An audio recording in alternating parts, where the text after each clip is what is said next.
Hello दोस्तों, आप सभी का स्वागत है हमारे यूट्यूब चैनल आशीष जी के एकेडमी पे। तो आज का टॉपिक हम लोग ईवीएस पर्यावरण से, जो कि सीटेट के लिए महत्वपूर्ण है, हम लोग इसका प्रैक्टिस सेट के रूप में करेंगे। Practice set. तो दोस्तों, आज हम लोग इसको स्टार्ट करते हैं, जो कि यह मॉडल पेपर है। तो इसको हम लोग प्रैक्टिस सेट के रूप में करेंगे। तो आप लोग भी सक्रिय रहिए। चलिए हम लोग स्टार्ट करते हैं। और इस प्रैक्टिस सेट को हम लोग इसमें 30 प्रश्न करेंगे और आप लोग को इससे बेनिफिट मिलने वाली है। तो चलिए हम लोग स्टार्ट करते हैं आज का पहला क्वेश्चन। ठीक। तो आज का पहला क्वेश्चन है, पर्यावरण शिक्षा के शिक्षण हेतु अनुदेशात्मक प्रक्रिया में विभिन्न शिक्षण तत्वों को विश्लेषण तथा व्यवस्था की जाती है। इसके तत्वों में समावेशन नहीं है। इसमें पूछ रहा नहीं है जो उद्देश्यों की रचना का, कार्य विश्लेषण का, और शिक्षार्थियों के व्यक्तिगत झगड़ों का, और शिक्षार्थियों की निष्पत्तियों के आकलन का। जिसमें क्या होगा, ऑप्शन हमारा इसमें थर्ड सही होगा। ठीक ना। शिक्षार्थियों के व्यक्तिगत झगड़ों का यह समावेशन नहीं होना चाहिए। ठीक ना। ऑप्शन इसमें हमारा थर्ड सही है। चलिए आगे चलते हैं। पेट्रोल में लगी आग को बुझाने में जल प्रभावित नहीं होता, क्योंकि पेट्रोल को बुझाने के लिए जल प्रभावित नहीं होता, क्योंकि ज्वाला इतनी गर्म होती है कि जल उससे ठंडी नहीं कर पाता। ठीक। जल और पेट्रोल में रासायनिक अभिक्रिया हो जाती है। जल और पेट्रोल एक दूसरे में मिश्रणीय है। जल और पेट्रोल एक दूसरे में अमिश्रणीय है, और पेट्रोल जल ऊपरी परत बनाता है, अतः जलता रहता है। तो कौन सा ऑप्शन इसमें सही होगा? जिसमें ऑप्शन हमारा सही होगा, इसमें ऑप्शन हमारा फोर्थ सही होगा, जो कि जल और पेट्रोल एक दूसरे में अमिश्रीय है, और पेट्रोल क्या करता है, ऊपरी परत बनाता है, अतः जलता रहता है। जब भी आप पेट्रोल को पानी में डालेंगे तो पेट्रोल ऊपर आ जाता है और पानी नीचे चला जाता है। तो इसमें आग लगाएंगे तो पेट्रोल जो ऊपर पानी में रहेगा तो जलेगा, और पानी नीचे रहता है। ठीक ना। तो ऑप्शन इसमें हमारा फोर्थ सही है। चलिए आगे चलते हैं। ग्रामीण क्षेत्रों में गाय के गोबर से झोपड़ी की दीवारें और फर्श को लिपा जाता है। ठीक ना। फर्श को फर्श को प्राकृतिक रंग देने के लिए, कीड़ों को दूर रखने के लिए, चिकना और साफ बनाने के लिए, खुरदरा बनाकर घर्षण बढ़ाने के लिए। तो कौन सा ऑप्शन इसमें सही होगा? तो देखिए, जो ग्रामीण क्षेत्रों में गाय के गोबर से झोपड़ियों और दीवारों, फर्श को लिपा जाता है, तो यह मैक्सिमम कहाँ होता है? तो यह राजस्थान में होता है। ठीक ना। राजस्थान का यह एनसीईआरटी में दिया गया है। तो यह राजस्थान में, तो वहाँ गोबर से लिप पोत कर साफ रखा जाता है। तो किस लिए? क्योंकि वहाँ पे कीड़ों को दूर रखने के लिए। ठीक है। ऑप्शन इसमें हमारा सेकंड सही है। ठीक। तो ऑप्शन इसमें हमारा सेकंड सही है। चलिए आगे चलते हैं। क्वेश्चन नंबर, पर्यावरण अध्ययन की पाठ्य पुस्तक में पहेलियां शामिल करने का निम्नलिखित में से कौन सा उद्देश्य नहीं है? पूछ रहा है कौन सा उद्देश्य नहीं है पहेलियां शामिल करने का। बच्चों के मस्तिष्क को भ्रमित करना और उन्हें इस भ्रम का आनंद उठाने देना, सृजनात्मक चिंतन की योग्यता और उत्सुकता का विकास करना, ये होता है। ठीक ना। बच्चों में आलोचनात्मक चिंतन शक्ति का विकास करना, ये भी होता है बच्चों के। बच्चों में तर्क शक्ति का विकास करना, ये भी होता है। हमसे पूछा नहीं, तो ऑप्शन इसमें हमारा फर्स्ट सही होगा। ठीक ना। इसमें फर्स्ट हमारा ऑप्शन सही होगा। तो चलिए आगे चलते हैं। रुधिर की जांच द्वारा किसकी उपस्थिति में मलेरिया की पहचान होती है? जो मलेरिया की पहचान की जाती है किसकी उपस्थिति में? रुधिर कोशिकाओं में मच्छर के अंडे, लाल लाल रुधिर कोशिकाओं में मलेरिया परजीवी प्लाज्मोडियम जो होता है, रुधिर में क्षतिग्रस्त यकृत कोशिकाएं, रुधिर में मच्छर के लार्वे। तो कौन सा ऑप्शन इसमें हमारा सही होगा? तो ठीक है, तो आपको बताना है। तो इसमें ऑप्शन कौन सा सही होगा? इसमें जो ऑप्शन होगा हमारा सेकंड सही होगा, जो लाल रुधिर कोशिकाएं में होती हैं, में मलेरिया परजीवी प्लाज्मोडियम जो इसमें पाए जाते हैं। तो इससे क्या होता है? मलेरिया की पहचान होती है। तो ऑप्शन इसमें हमारा सेकंड सही है। चलिए आगे चलते हैं। विटामिन ऐसे पदार्थ हैं जो विटामिन ऐसे पदार्थ हैं जो हिंताजन्य रोगों से बचाव के लिए थोड़ी मात्रा में आवश्यक है, हमारी उपापचय दर बढ़ाकर भार में कमी लाते हैं, स्वस्थ रहने के लिए दवाई के रूप में लिए जाते हैं, पेशियों का विकास करके हमें ताकतवर बनाते हैं। तो कौन सा ऑप्शन इसमें सही होगा? तो इसमें ऑप्शन हमारा सही होगा, जो हिंताजन्य रोग होते हैं, से बचाव के लिए थोड़ी मात्रा में आवश्यक होता है, जो कि विटामिन ऐसे पदार्थ हैं। ऑप्शन इसमें हमारा फर्स्ट सही है। चलिए आगे चलते हैं। क्वेश्चन नंबर 7, कक्षा कक्ष में शिक्षिका एक शिक्षार्थी से ऊँट की 4 विशेषताएं बताने को कहती है। शिक्षार्थी ऊँट की विशेषताएं निम्न प्रकार से बताता है। ऊँट को रेगिस्तान का जहाज कहते हैं, सही है। ऊँट की त्वचा मोटी तथा शुष्क होती है, ठीक। तो यह कैसा है, ये भी सही है। और ऊँट बिना जल तथा पानी के कई दिनों तक रेगिस्तानी जमीन पर चल सकता है, ये भी सही है, ठीक। और सामान्यतः एक प्यासा ऊँट एक बार में 30 गैलन पानी पी सकता है, ये भी सही है। तो कौन सा ऑप्शन इसमें सही होगा? इसमें देखिए सभी ऑप्शन सही है, तो इसमें हमारा सभी ऑप्शन इसमें हमारा सही होगा, ठीक ना। इसमें सभी हमारा सही है। ऑप्शन हमारा फोर्थ इसमें सही है। जो कि ऊँट है एक बार में जब वो प्यासा रहेगा एक बार में तो 30 गैलन पानी पी सकता है, ठीक। तो ऑप्शन इसमें हमारा फोर्थ सही है। चलिए आगे चलते हैं।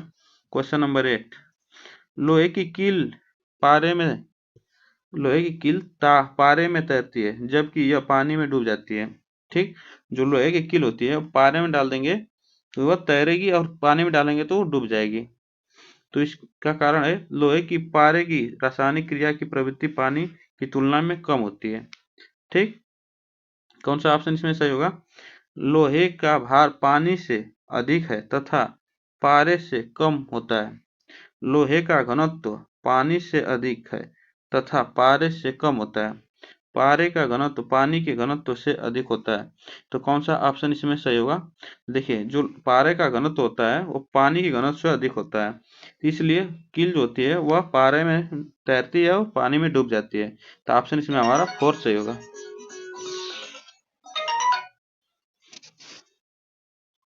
ठीक।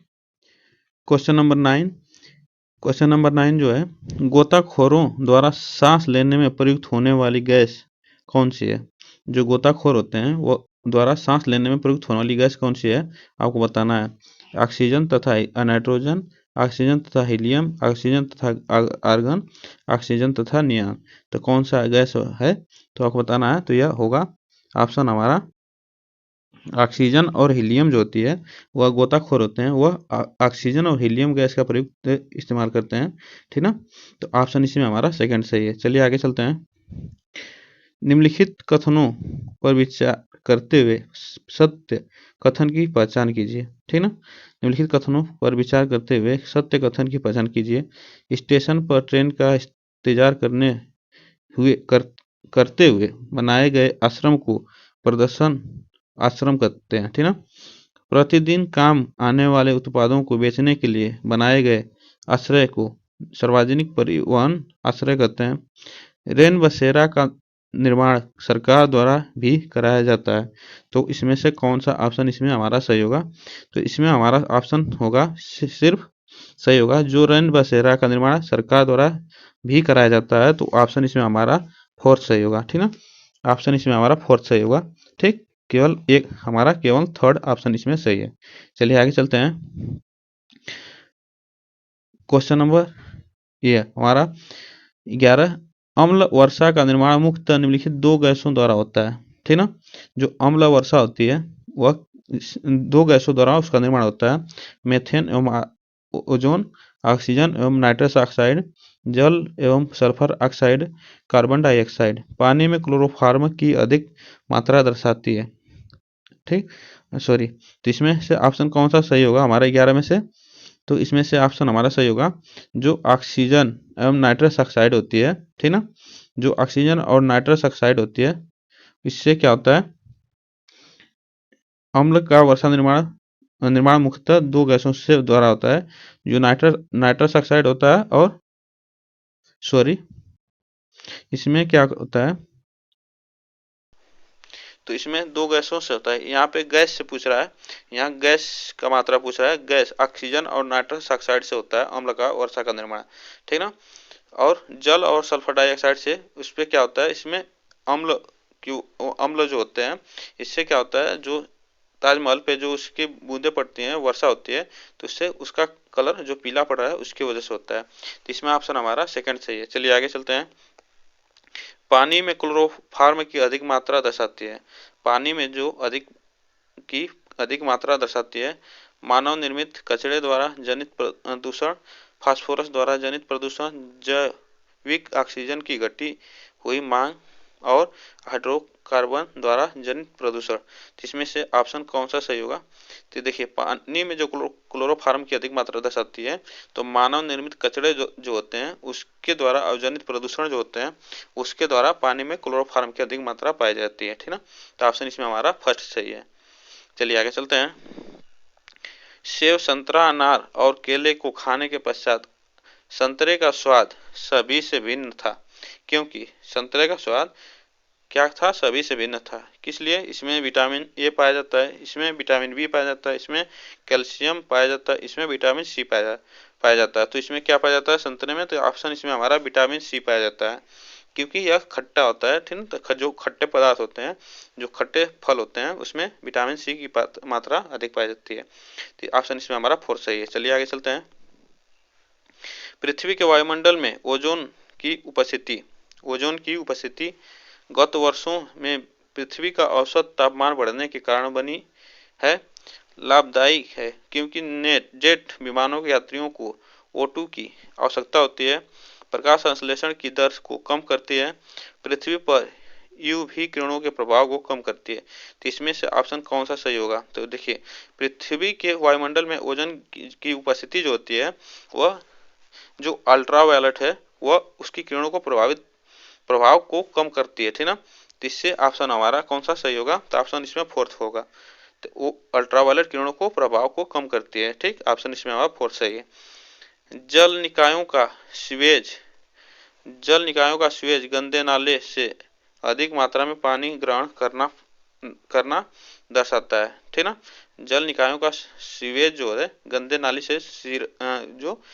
नाले से अधिक मात्रा में पानी ग्रहण करना, ये क्या दर्शाता है? उच्च बीओडी, निम्न बीओडी, उच्च बीओडी, प्रभावहीन बीओडी और DU। तो कौन सा ऑप्शन इसमें हमारा सही होगा? इसमें देखिए, निम्न जो बीओडी है, यह ऑप्शन इसमें हमारा निम्न बीओडी होगा। यह इसमें ग्रहण करना दर्शाता है, ठीक ना। जो पानी होता है, पानी में जल का निकाय कम करता है, ठीक ना। तो निम्न बीओडी इसमें होता है। चलिए आगे चलते हैं। क्वेश्चन नंबर आगे हम लोग, ये एक पारिस्थितिकी तंत्र जिसमें घास, बकरी, हिरण, खरगोश, शेर और मिट्टी, बैक्टीरिया, कवक और तथा आसपास के भौतिक पर्यावरण शामिल है। निम्न में से कौन सा जैविक घटक इस पारिस्थितिकी तंत्र का द्वितीय स्तर का उपभोक्ता है? तो द्वितीय स्तर का उपभोक्ता है, आपको बताना, कवक है, बकरी है, हिरण है, शेर है। तो द्वितीय कवक का उपभोक्ता कौन सा है? तो आप जानते होंगे द्वितीय स्तर का उपभोक्ता कौन सा होगा? तो इसमें से ऑप्शन हमारा कौन सा सही होगा? तो यह ऑप्शन इसमें हमारा फोर्थ सही होगा, ठीक ना। इसमें ऑप्शन हमारा क्या होगा? इसमें ऑप्शन हमारा फोर्थ सही होगा। जो कि द्वितीय स्तर में क्या होता है, जो मांसाहारी जो जीव होते हैं, ठीक ना, वो आते हैं। तो उसमें हमारा शेर है और हिरण क्या है? ये शाकाहारी है, बकरी भी शाकाहारी है, कवक एक तृतीय उपभोक्ता है, ठीक ना। तो ये ऑप्शन इसमें हमारा शेर होगा। तो इसमें ऑप्शन हमारा फोर्थ सही होगा। चलिए आगे चलते हैं। पर्यावरण के संदर्भ में कौन सा कथन सही है? पर्यावरण के संदर्भ में कौन सा कथन सही है, आपको बताना है। पर्यावरण जैविक तत्वों का समूह है, पर्यावरण अजैविक तत्वों का समूह है, पर्यावरण जैविक एवं अजैविक तत्वों का समूह है, इनमें से कोई नहीं। तो कौन सा ऑप्शन इसमें हमारा सही होगा? तो पर्यावरण जैविक एवं अजैविक तत्वों का समूह है। तो ऑप्शन इसमें हमारा थर्ड सही है, ठीक ना। चलिए आगे चलते हैं। भैंस की पीठ पर अक्सर बगुला पक्षी बैठा दिखाई देता है। ऐसा इसलिए होता है क्योंकि बगुला घास में पाए जाने वाले कीट खाता है, भैंस की पीठ पर बैठकर गाना गाता है, उड़ने के बाद थोड़ा आराम करता है, भैंस की पीठ पर परजीवी कीट खाता है। तो कौन सा ऑप्शन इसमें हमारा सही होगा? तो ऑप्शन इसमें हमारा फोर्थ सही होगा, ठीक ना। भैंस की पीठ पर परजीवी कीट खाता है, तो ऑप्शन इसमें हमारा फोर्थ सही होगा। चलिए आगे चलते हैं। निम्न में से किस प्रकार के घर अस्थायी आवास होते हैं? कैंप, लकड़ी के ढांचे पर बने घर, कंक्रीट के बने घर, पत्थर, गारों और चूने से बने घर। तो कौन सा होगा? तो यह ऑप्शन हमारा जो कैंप बने होते हैं और अस्थायी घर होते हैं, ठीक ना। इसमें अस्थायी घर होते हैं। क्योंकि इससे हम कहीं भी बनाकर रह सकते हैं। ठीक, चलिए आगे चलते हैं। जब मिट्टी तथा पानी का घोल रात भर एक बाल्टी में रखकर छोड़ दिया जाता है तो गंदगी क्या होती है, डस्ट इसमें इकट्ठा हो जाती है, तलहटी में, ऊपरी भाग में, बीच में, इधर उधर। तो क्या होता है, जब मिट्टी और पानी का घोल मिला दिया जाता है तो क्या करता है, वह पानी का क्या करता है, तलहटी में मतलब बाल्टी के नीचे बैठ जाता है। तो इसमें ऑप्शन हमारा फर्स्ट सही है। चलिए आगे चलते हैं। हमारे आसपास के तालाबों में स्थित पौधों की संरचना होती है। हमारे आसपास के तालाबों में स्थित पौधों की संरचना होती है।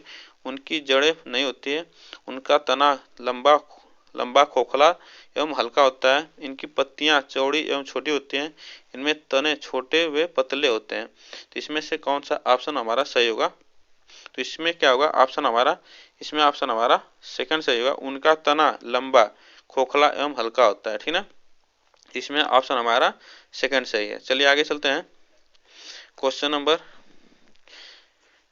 नीचे दिए गए आरेख में औपचारिक शिक्षा को प्रदर्शित करता है। तो औपचारिक शिक्षा को प्रदर्शित करता है, एक हमारा क्या है आरेख, प्राथमिक शिक्षा, माध्यमिक शिक्षा, उच्च प्राथमिक।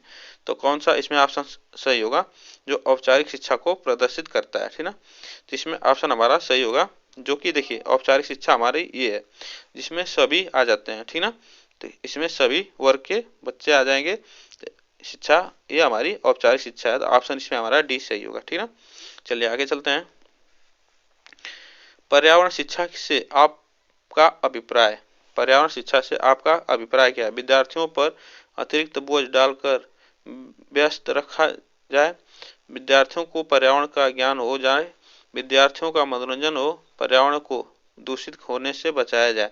तो कौन सा ऑप्शन इसमें सही होगा, जो पर्यावरण शिक्षा से आपका तात्पर्य होना चाहिए, अभिप्राय होना चाहिए, जो कि पर्यावरण को प्रदूषित होने से बचाया जाए। तो ऑप्शन इसमें हमारा फोर्थ सही होगा। ठीक ना, चलिए आगे चलते हैं। पर्यावरण अध्ययन की कक्षा में अवधारणाओं को स्पष्ट करने के लिए कविताओं और कहानी कथन का प्रयोग करना। तो उचित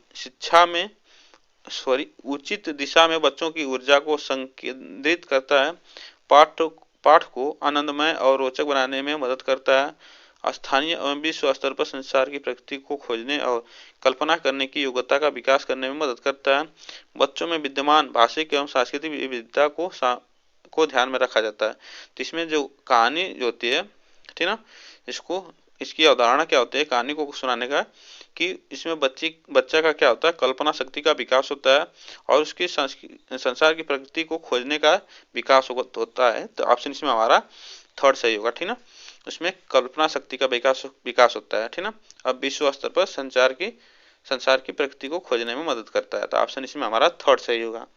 चलिए आगे चलते हैं। निम्नलिखित में से कौन पर्यावरण की एक विशेषता नहीं है, हमसे नहीं पूछा है कौन सी नहीं है।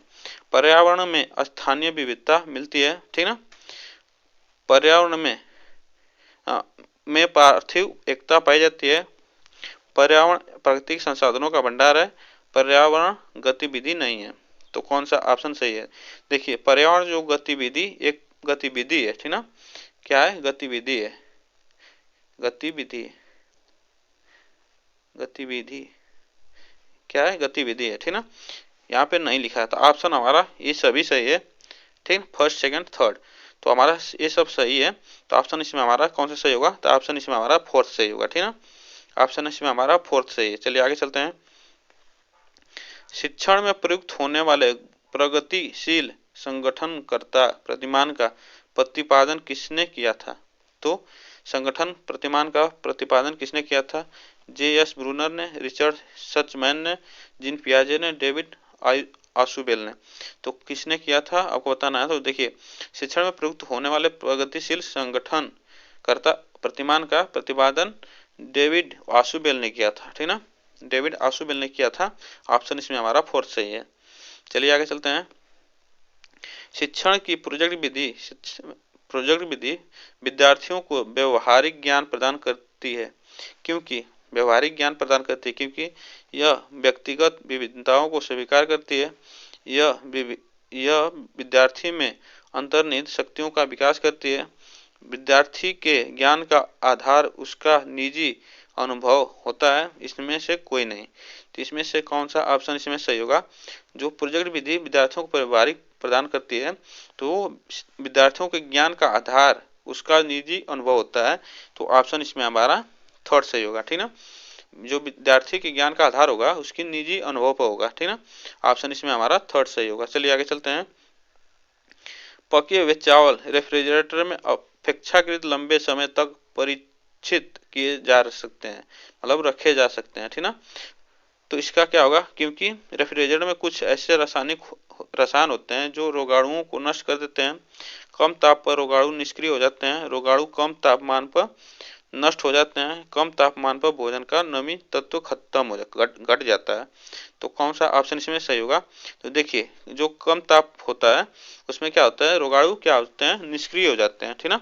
जो निष्क्रिय हो जाते हैं, तो ऑप्शन इसमें हमारा सेकंड सही होगा। तो ऑप्शन इसमें हमारा सेकंड सही हो जाता है। आगे चलते हैं। पर्यावरणीय प्रतियोगिताओं का मुख्य उद्देश्य नहीं है। जो इसका मुख्य उद्देश्य नहीं है, छात्रों को पर्यावरण विषय का विद्वान बनाना, प्रदूषण की रोकथाम संबंधी उपायों से परिचित कराना, पर्यावरण संबंधी समस्याओं के प्रति सचेत करना और पर्यावरण विषय के प्रति रुचि का विकास करना। देखिए यहाँ पे क्या है, ऑप्शन हमारा नंबर इधर उधर है, तो आप लोग इसको जरूर देखिएगा, इसमें ऑप्शन कौन सा सही होगा। तो देखिए, जो पर्यावरण प्रतियोगिता का मुख्य उद्देश्य नहीं होता है, वो छात्रों को पर्यावरण विषय का विद्वान बनाना यह नहीं होता है, ठीक ना। ऑप्शन इसमें हमारा फर्स्ट सही है। चलिए आगे चलते हैं। आज का लास्ट क्वेश्चन, निम्न में से कौन सा बिंदु शैक्षणिक भ्रमण के महत्व को स्पष्ट करता है, ठीक ना। छात्रों को ज्ञानात्मक तथा भावात्मक योग्यता का विकास होता है। छात्रों में सहयोग की भावना तथा समूह में कार्य करने के सामाजिक गुणों का विकास होता है। छात्र वास्तविक अनुभव एवं प्रत्यक्षीकरण द्वारा प्रत्ययों का बोध करते हैं। तो कौन सा ऑप्शन इसमें सही होगा? इसमें ऑप्शन हमारा क्या सही होगा? फोर्थ सही होगा। यह सभी सही है, ठीक ना। तो आज का हमारा यह लास्ट क्वेश्चन था। और आप लोग को वीडियो अच्छी लगी हो तो चैनल को सब्सक्राइब कर लें और बेल आइकन दबा लें, जिससे वीडियो का नोटिफिकेशन आप तक पहुंचता रहे। तब तक फिर मिलते हैं नेक्स्ट वीडियो में। तब तक के लिए थैंक यू सो मच। आज के लिए बस इतना ही।